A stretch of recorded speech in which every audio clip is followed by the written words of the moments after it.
Bismillahirrahmanirrahim. Assalamualaikum warahmatullahi wabarakatuh. Salam sejahtera untuk kita semuanya. Yang saya hormati Bapak dan Ibu dosen pendamping mata kuliah akuntansi pelajaran online. Saya mengucapkan terima kasih telah hadir dalam mata kuliah hari ini. Yang saya hormati Bu Mariati, terima kasih telah hadir dalam mata kuliah pertemuan hari ini. Saya mengucapkan terima kasih ya Bu. Untuk mahasiswa dan mahasiswi, untuk nanti kita akan belajar dengan beliau materi yang kemarin belum selesai. Nanti kita bisa lanjutkan. Nanti kalau misalnya ada yang belum paham tentang kemarin mau ditanyakan, silakan bisa tanya kembali. Baik, untuk bulan hari ini kita mulai. Kita berdoa dulu, semoga kita diberi kemudahan di pelajaran. Doa dimulai. Selesai. Alhamdulillah kita bisa bertemu kembali dalam mata kuliah hari ini. Baik Ibu Mariati, waktu dan tempat kami persilakan. Terima kasih. Assalamualaikum warahmatullahi wabarakatuh. Bapak, Ibu, adik-adik mahasiswa dimanapun bisa mengikuti program daring praktisi mengajar ini untuk yang keempat, pertemuan keempat dari yang akan diselenggarakan nanti 6 kali. Ini saya rasa pesertanya masih minim sekali ya Pak Eka. Iya Bu, nanti sampai peta Bu, nanti kalau mungkin nanti bisa masuk Bu, dimulai dulu aja enggak apa-apa Bu. Nanti kalau ada yang masuk kan bisa akan mengikuti Bu. Baik, ini kemarin kan saya belum memasuki materi yang teorinya ya. Kemarin kita praktek-praktek itu ya untuk PPH Badan. Ini saya akan mengulas sedikit teorinya untuk PPH Badan. Terus kemudian sebenarnya saya ingin lebih banyak ke contoh nanti. Mudah-mudahan nanti kalau sudah banyak yang join, kita bisa langsung contoh Excel-nya. Kemudian kita bisa masukin di e-form yang tempo hari pernah saya tunjukkan itu ya.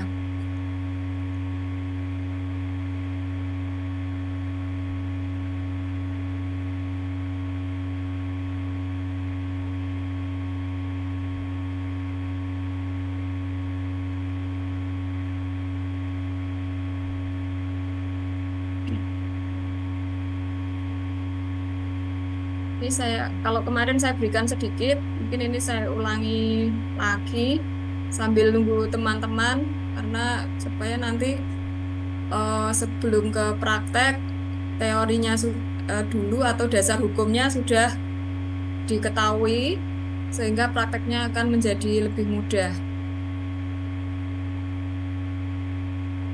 Nah, ini kita akan membahas tentang PPH Badan, ya, di mana badan di sini adalah badan usaha, ya, badan usaha yang diatur dalam pasal 1 angka 3 Undang-Undang Nomor 28 tahun 2027 tentang KUP, atau yang sekarang ini yang terbaru eh, sudah apa namanya disatukan, ya, disatukan Undang-Undang Nomor 7 tahun 2021 tentang pasal ini.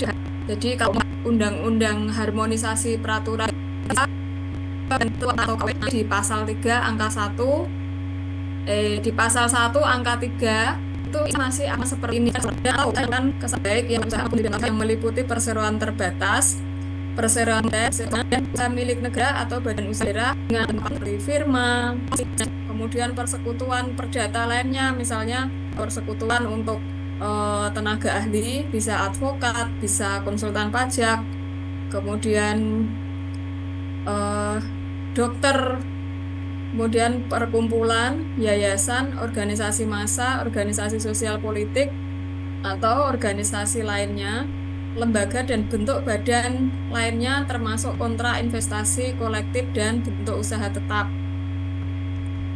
Bentuk usaha tetap itu adalah perwakilan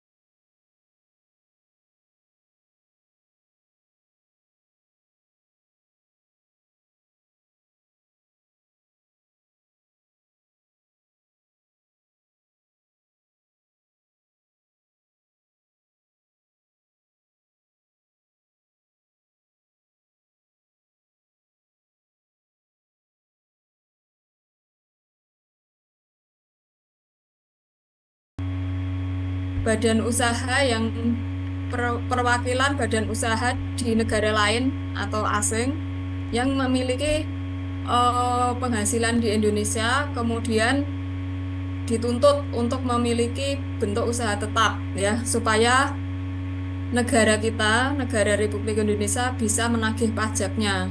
Kayak kemarin yang tahun-tahun sebelum Undang-Undang HPP itu sudah ada Google yang dulu semula nggak bisa bayar pajak di Indonesia, sekarang sudah bisa karena ada BUT-nya.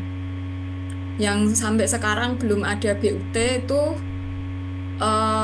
grupnya Meta ya, Facebook, Instagram, itu Indonesia masih belum bisa menarik pajak dari sana ya. Jadi di Indonesia nggak ada kantor perwakilannya. Sementara pelaku bisnis di Indonesia yang memakai jasa iklan Facebook Ad ataupun Instagram itu pembayarannya langsung ke rekening luar negeri, ke Irlandia.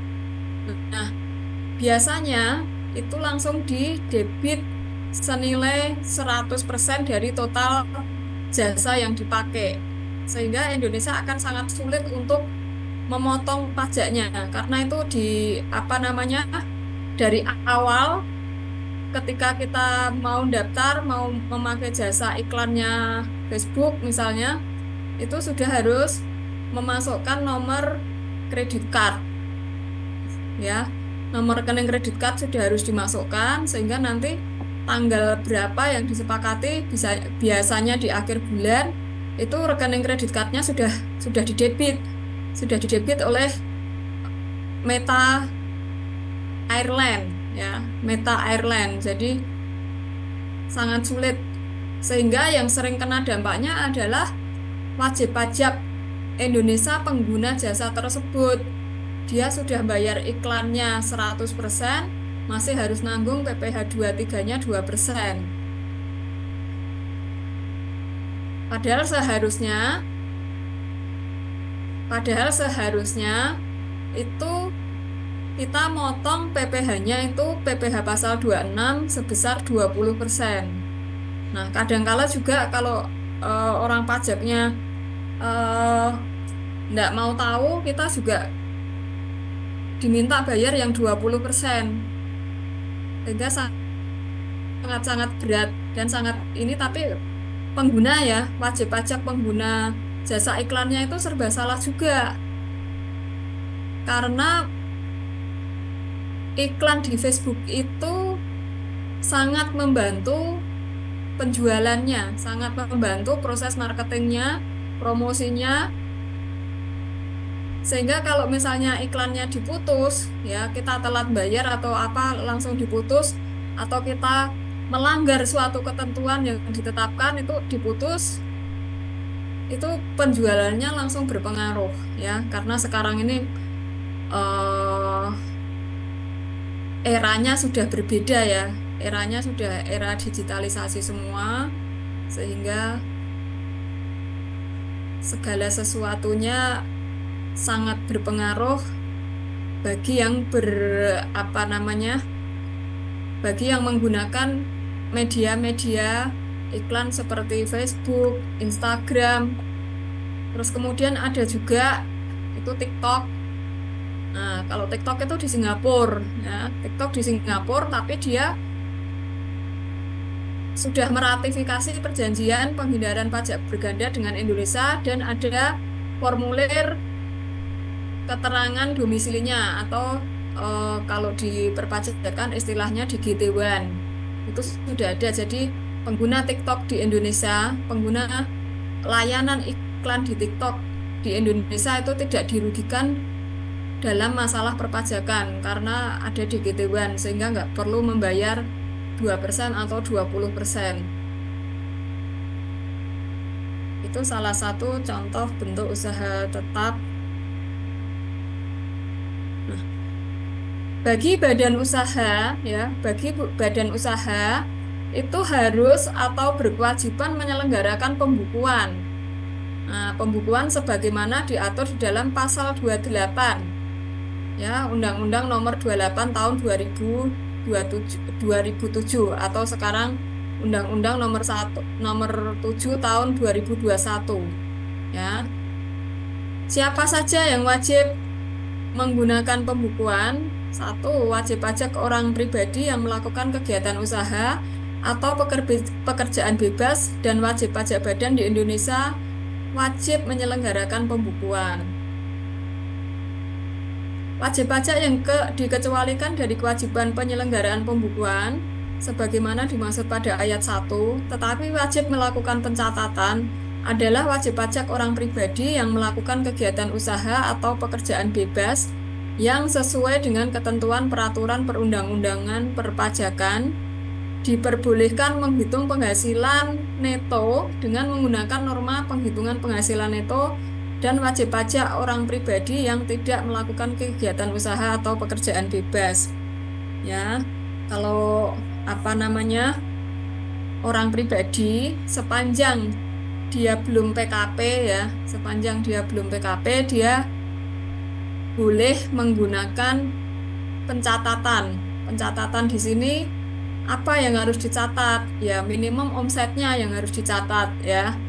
Kalau misalnya masih memenuhi kriteria menggunakan tarif UMKM atau PPh final yang 0,5% ya dalam jangka waktu tertentu, orang pribadi tidak harus menggunakan pembukuan. Jadi kalau masih pakai PPh final tidak harus menggunakan pembukuan. Tapi apakah perlu melakukan pencatatan atas omsetnya, atas penjualannya, atas pembeliannya? Sangat perlu ya, karena suatu saat kalau diperiksa pajak, yang diperiksa adalah catatannya. Kemudian pembukuan atau pencatatan tersebut harus diselenggarakan dengan memperhatikan etikat baik dan mencerminkan keadaan atau kegiatan usaha yang sebenarnya. Ya, jadi pembukuan itu ada aturan mainnya, ya, ada PSAK-nya, ya, ada standar akuntansi keuangan di Indonesia yang harus ditaati. Kemudian taat asas, ya, taat asas konsisten, tidak boleh berganti-ganti. Misalnya dalam menghitung penyusutan, ya, penyusutan itu ada 2 metode, ada metode garis lurus, ada metode saldo menurun. Mana yang mau dipakai, ya, mana yang mau dipakai itu harus dipakai selamanya. Jika mau berubah, ya, jika mau berubah itu harus minta izin terlebih dulu ke Kementerian Keuangan. Ya, jadi di awal saat kita set up pembukuan itu harus betul-betul mempertimbangkan misalnya asetnya itu yang akan dimiliki dan digunakan itu kira-kira nanti umurnya berapa lama, seperti itu. Kemudian kapan perusahaan itu akan mulai memperoleh keuntungan sehingga beban penyusutan tersebut diperlukan untuk mengurangi penghasilan brutonya supaya bayar pajaknya tidak terlalu besar. Nah, cara-cara seperti itu adalah tax planning yang legal ya. Tax planning yang legal yang dapat digunakan oleh wajib pajak. Ayat 4-nya mengatur pembukuan atau pencatatan harus diselenggarakan di Indonesia dengan menggunakan huruf Latin, angka Arab, satuan mata uang rupiah, dan disusun dalam bahasa Indonesia atau dalam bahasa asing yang diizinkan oleh Menteri Keuangan. Jadi kalau misalnya perusahaan modal asing atau PMA, dia mau menyelenggarakan pembukuan dalam bahasa Inggris dan mata uang US dollar atau mata uang euro, itu diperbolehkan sepanjang sudah meminta izin oleh Menteri Keuangan dan diberikan ketetapan bahwa boleh menggunakan bahasa Inggris dan mata uang selain rupiah. Ayat 5-nya mengatur pembukuan diselenggarakan dengan prinsip taat asas dan dengan stelsel accrual atau stelsel kas. Nah, stelsel kas di dalam perpajakan saat ini sudah tidak sudah tidak dipakai ya. Jadi yang masih dipakai sekarang itu accrual. Kenapa stelsel kas itu tidak banyak sekali orang tidak mau memakainya karena nanti antara penghasilan sama biaya itu seringnya kurang matching ya. Seringnya kurang matching. Jadi sudah banyak ditinggalkan meskipun secara undang-undang masih boleh, masih diperkenankan. Kalau tentang lagi berbicara dengan orang. Perubahan terhadap metode pembukuan dan atau tahun buku harus mendapat persetujuan dari Direktur Jenderal Pajak ya. Kemudian pembukuan sekurang-kurangnya terdiri atas catatan mengenai harta, kewajiban atau utang, kemudian modal, penghasilan dan biaya, serta penjualan dan pembelian sehingga dapat dihitung besarnya pajak yang terutang. Nah, itu minimum pembukuan itu isinya ada harta, harta itu macam-macam ya dari kas sampai harta lainnya ya. Dari kas sampai harta lainnya itu isinya macam-macam. Kemudian pembukuan dengan menggunakan bahasa asing dan mata uang selain rupiah dapat diselenggarakan oleh wajib pajak setelah mendapatkan izin Menteri Keuangan. Tadi sudah saya sampaikan. Pencatatan sebagaimana dimaksud pada ayat 2 terdiri atas data yang dikumpulkan secara teratur tentang peredaran atau penerimaan bruto dan atau penghasilan bruto sebagai dasar untuk menghitung jumlah pajak yang terutang, termasuk penghasilan yang bukan objek pajak dan atau yang dikenai pajak yang bersifat final ya. Tadi kalau pencatatan saya sampaikan tadi di awal setidak-tidaknya penjualannya dicatat dan pembeliannya ya, penjualan dan pembelian sehingga nanti kalau ditanyain bisa jualan sekian sementara misalnya pembeliannya terlalu banyak dan lain sebagainya ya. Kemudian buku atau catatan dan dokumen yang menjadi dasar pembukuan atau pencatatan dan dokumen lain termasuk hasil pengolahan data dari pembukuan yang dikelola secara elektronik atau secara program aplikasi online wajib disimpan selama 10 tahun di Indonesia ya. Jadi segala bentuk bukti transaksi ya, segala bentuk bukti transaksi yang menjadi dasar pembukuan atau pencatatan itu disimpannya 10 tahun ya. Disimpannya 10 tahun di Indonesia, yaitu di tempat kegiatan atau tempat tinggal wajib pajak orang pribadi atau di tempat kedudukan wajib pajak badan. Bentuk dan tata cara pencatatan sebagaimana dimaksud pada ayat 2 diatur dengan atau berdasarkan Peraturan Menteri Keuangan.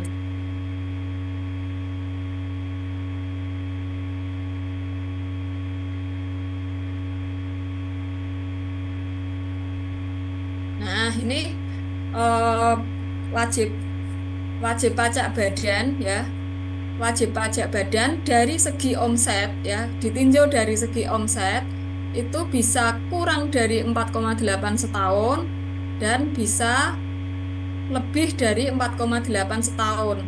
Meskipun kurang dari 4,8 setahun dan pajaknya dihitung menggunakan tarif PPh final, sebagai badan usaha tadi diatur di dalam Pasal 28 dia wajib menyelenggarakan pembukuan.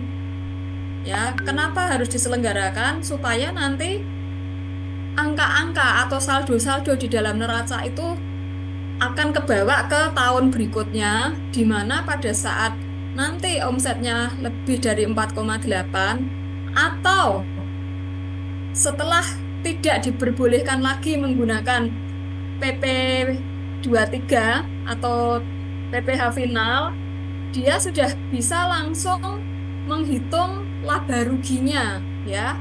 Sudah bisa langsung menghitung laba ruginya. Kemudian neracanya sudah tersambung juga ya. Sebagaimana diketahui bahwa wajib pajak badan yang berbentuk koperasi, CV atau firma ya, itu boleh menggunakan tarif PPh final itu selama 4 tahun ya, dari perusahaan berdiri sampai umur 4 tahun itu diperkenankan. Kalau wajib badannya berbentuk PT ya, yayasan dan lain sebagainya, itu hanya boleh selama 3 tahun sejak berdiri. Nah, setelah itu apa yang harus dilakukan? Dia harus menghitung PPh-nya dengan tarif umum. Tarif umum itu apa? Tarif umum itu adalah tarif yang ditentukan di pasal 17 Undang-Undang Ketentuan Umum Perpajakan.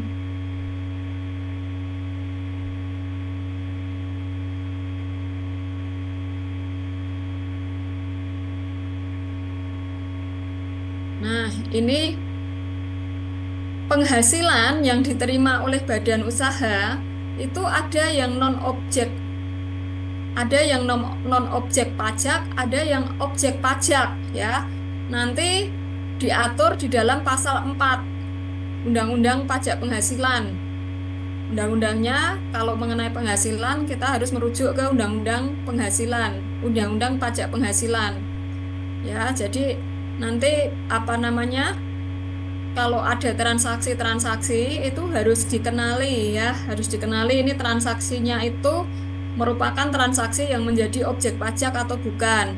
Objek pajaknya apa? Apakah objek pajak withholding tax atau potong pungut yang terdiri dari PPh pasal 21, PPh 22, 23, 15, dan 4 ayat 2.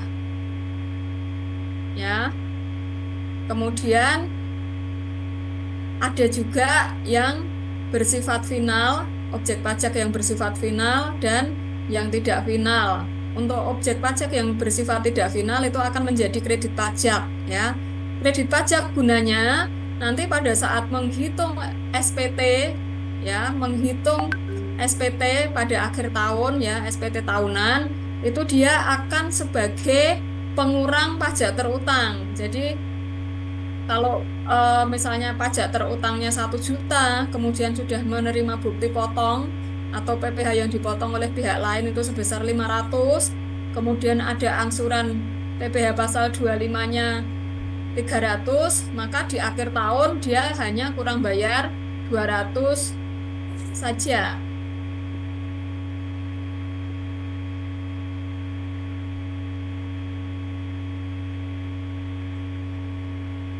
Nah, ini sedikit ringkasan ya, sedikit ringkasan overview biaya versus penghasilan ya. Jadi di pasal 6 ayat 1 itu adalah mengatur biaya-biaya yang dapat dibebankan. Pasal 9 ayat 1 mengatur biaya-biaya yang tidak dapat dibebankan. Kemudian untuk penghasilan diatur di dalam pasal 4 ayat 1 itu merupakan objek pajak ya. Kemudian pasal 4 ayat 3 mengatur penghasilan yang bukan merupakan objek pajak. Nah, di dalam bisnis ya, biaya itu merupakan kerugian ya, cost, sedangkan penghasilan itu merupakan keuntungan. Apa saja biaya-biaya yang merupakan objek pajak dan dapat sebagai deductible expense juga ya, contohnya ada gaji, bunga, sewa, kemudian servis, reparasi, pemeliharaan, dan lain sebagainya. Transport sekarang karena kalau kita menggunakan jasa pengiriman itu juga sudah merupakan objek PPh pasal 23, tapi biayanya dapat dikurangkan sebagai pengurang penghasilan bruto. Nah, kemudian ada non-deductible dan non-taxable, itu natura dan sumbangan ya.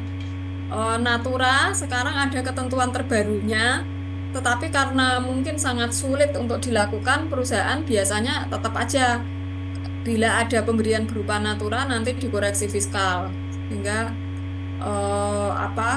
pada saat menghitung pajak di akhir tahun nanti biaya natura, biaya sumbangan dikoreksi fiskal. Tapi kalau mengikuti ketentuan terbaru itu sebenarnya natura sekarang boleh dibebankan. Natura boleh dibebankan sepanjang bagi penerima natura juga diperhitungkan PPh pasal 21-nya. Ya. Kalau dulu orang nerima sumbangan atau nerima sembako, dia tidak masuk di dalam komponen gaji atau tidak menambah penghasilannya saat menghitung PPh orang pribadinya, sehingga harus dikoreksi fiskal. Kalau sekarang di ketentuan terbaru itu natura boleh dibebankan oleh perusahaan sepanjang bagi penerima PPh pasal 21-nya juga diperhitungkan.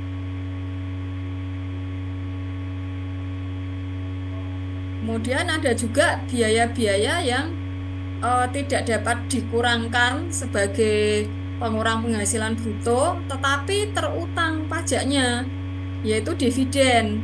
Nah, meskipun sekarang ini dividen sejak tahun 2020, sejak ada Undang-Undang Cipta Kerja, itu dividen bebas pajak, tapi ada syaratnya. Syaratnya harus diinvestasikan minimum 3 tahun di Indonesia. Kalau kemudian juga di samping harus diinvestasikan, selama 3 tahun juga harus melaporkan realisasi investasinya ada atau tidak. Kalau itu semua tidak dapat dibuktikan, nanti bisa ditagih pajaknya 10%.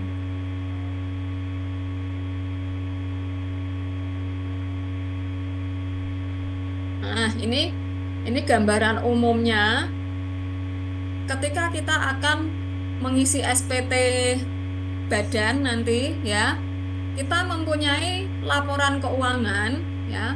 Laporan keuangan yang disusun oleh perusahaan yang dipakai oleh manajemen itu kita sebutnya sebagai laporan keuangan komersil atau rugi laba komersil ya. Rugi laba komersil kemudian sesuai dengan ketentuan tadi pasal 6 dan pasal 9 dan pasal 4 itu kita akan cek kembali ya, kita akan cek kembali apakah semua biayanya tadi deductible atau dapat dikurangkan atau ada yang tidak boleh dikurangkan. Nah, ini kita contohnya anggap aja ini pada tahun 2023. Pada tahun 2023 perusahaan mencatat laba bersih sebelum pajak itu sebesar 4.500. Kemudian setelah diteliti oleh bagian perpajakan ya, terdapat koreksi positif atas biaya penjualan 300 rupiah, kemudian biaya umum dan administrasi 500, total koreksi positifnya sebesar 800. Kemudian ada koreksi negatif. Ya, koreksi negatifnya di penghasilan atau biaya lain itu sebesar 400. Sehingga setelah dilakukan koreksi fiskal positif dan negatif akan ketemu yang namanya laporan keuangan fiskal atau laba rugi fiskal. Nah, di laba rugi fiskal ini mencatat laba bersih sebelum pajaknya itu 5.900. Terus kemudian dicek apakah masih mempunyai kompensasi rugi. Oh, ternyata punya kompensasi ruginya sebesar 1.400. Sehingga ketemu penghasilan kena pajaknya sebesar 4.500. PPh terutangnya sebesar 1.125 rupiah. Nah, apa sih sebenarnya koreksi positif itu? Ya, koreksi positif itu adalah angka-angka yang dapat menambah laba. Ya, labanya bertambah atau jika dalam hal rugi, ruginya berkurang. Sedangkan koreksi negatif adalah angka-angka yang menjadikan laba berkurang atau rugi bertambah. Nah, koreksi fiskal sendiri merupakan penerapan standar akuntansi yang berbeda dengan peraturan pajak. Ada biaya yang tidak dapat dibebankan. Kemudian ada penghasilan yang bukan objek pajak dan ada juga penghasilan yang telah dikenai PPh final. Ini adalah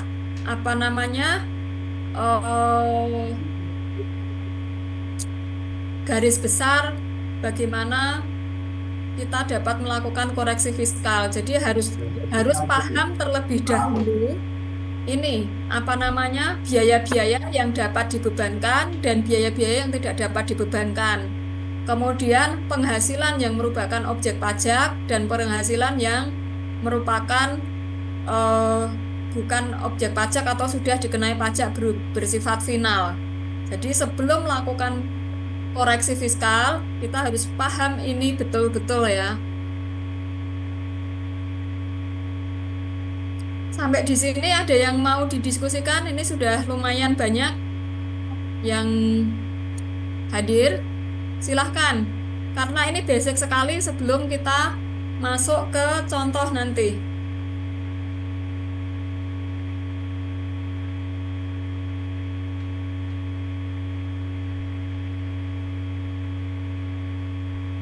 Mungkin di kampus belum dapat ini ya. Pelajaran ini belum dapat ya Pak Eka ya.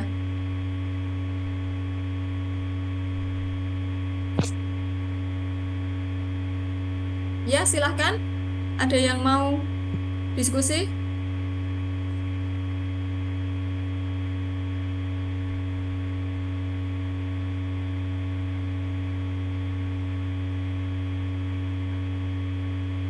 Kalau memang ini masih sifatnya baru begitu dan memang diajarkan di dalam praktisi mengajar, nggak apa-apa, saya pelan-pelan aja ya. Saya pelan-pelan supaya betul-betul dapat ditangkap dan diresapi ya oleh teman-teman semua.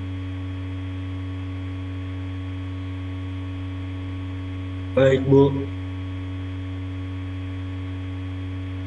Kalau ada yang kurang jelas, bisa langsung interupsi, kemudian kita diskusi supaya lebih mengena apa yang kita diskusikan atau kita sharingkan malam ini.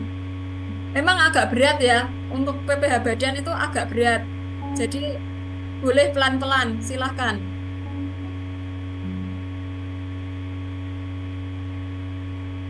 Silahkan kalau ada yang mau bertanya dulu atau diskusi dulu. Bu, izin bertanya, Bu. Monggo, dari Ibu siapa ini? Dwi, Bu Dwi, monggo Bu Dwi, silahkan. untuk rekonsiliasi fiskal ini tuh yang membuat badan, kemudian ini untuk koreksi yang 300, 500 itu dari perpajakannya atau masih dari badannya, Bu? Dari badannya, dari bagian akuntansi dan perpajakan. Nah, setelah ada koreksi ini, biasanya apa yang dilakukan, Bu, untuk laporan ke PT-nya atau hanya untuk catatan saja? Di laporan keuangan komersilnya, ini ada laporan laba rugi komersil, itu tidak perlu dirubah. Karena itu tujuannya untuk disajikan atau dilaporkan kepada direksi atau manajemen perusahaan atau pemilik perusahaan. Sedangkan koreksi fiskal, baik itu positif atau negatif, itu digunakan untuk menghitung pajak terutang. Ya, jadi nanti akan ada perbedaan ya. Laba bersih sebelum pajak di laporan komersil, laba rugi komersil dibandingkan dengan rugi laba fiskal. Dan itu tidak menjadi masalah. Justru orang pajak akan senang ya, orang pajak akan senang apabila wajib pajak itu telah mampu atau telah dengan kesadaran sendiri mau melakukan koreksi positif ataupun koreksi negatifnya. Ya. Iya ya, Bu. Begitu. Terus kemudian apa saja yang harus dilakukan koreksi positif? Yang dilakukan koreksi positif adalah biaya-biaya yang tidak dapat dibebankan dalam menghitung pajak. Ya, tidak dapat dibebankan dalam menghitung pajak. Contohnya apa misalnya? Contohnya misalnya di dalam biaya penjualan ini, kenapa dikoreksi Rp300? Oh, ternyata di dalam beban penjualan, perusahaan melakukan biaya entertain atau melakukan biaya jamuan tamu.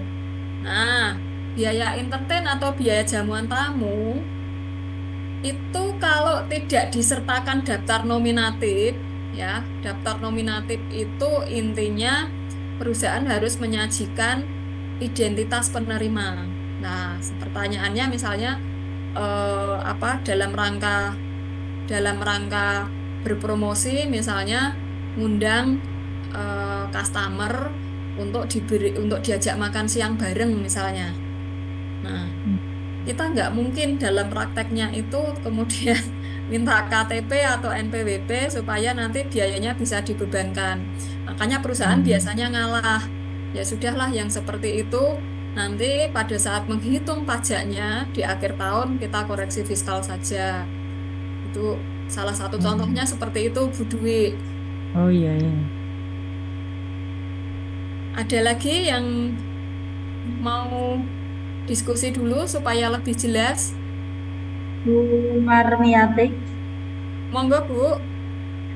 ini ada mahasiswa yang tanya, ini PPh terutang itu 1.125 dari mana, Bu? Coba dikali dari 4.500 dikalikan 25% keluar itu bukan, Bu?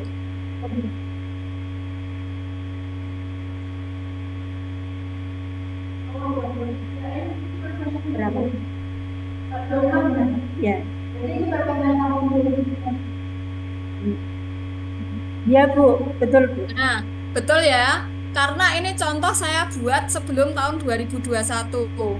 Di pojok bawah ini saya sudah tekankan bahwa tarif PPh Badan tahun 2021, mulai 2021 itu tarifnya 22%, ya. Jadi yang di kotaan itu masih sebelum tahun 2021 Oh, iya. tarifnya. Jadi masih 25%. Nanti kalau misalnya contoh ini kita terapkan untuk tahun 2021, 4.500 kalinya 22%. Ya, terima kasih, Bu. Sama-sama, Bu. Masih ada lagi?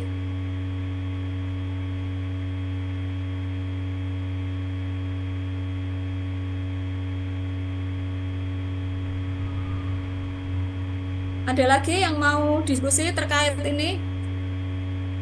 Kemudian koreksi negatif, ya. Koreksi negatif 400. Nah, koreksi negatif 400. Biasanya di penghasilan lain, ya, di penghasilan lain itu terdapat penghasilan yang sudah dikenai PPh final. Contohnya adalah bunga bank, ya. Setiap perusahaan pasti memiliki tabungan, rekening giro, atau bahkan mungkin deposito. Nah, rekening-rekening tersebut pasti akan ada bunganya, ya. Entah besar, entah kecil, pasti akan ada bunganya. Kenapa harus dikoreksi negatif? Ya karena atas bunga-bunga tabungan, bunga deposito, atau bahkan bunga obligasi. Kemarin waktu bahas PPh orang pribadi, kita sudah bahas detail bahwa pendapatan atau penghasilan yang diterima dari bank biasanya sudah neto, sudah dipotong PPh-nya. Kalau tabungan dan deposito sebesar 20%, kalau berupa obligasi, sukuk, dan lain sebagainya itu pajaknya final 10%, sudah dilakukan oleh bank. Seperti itu contoh untuk koreksi negatif.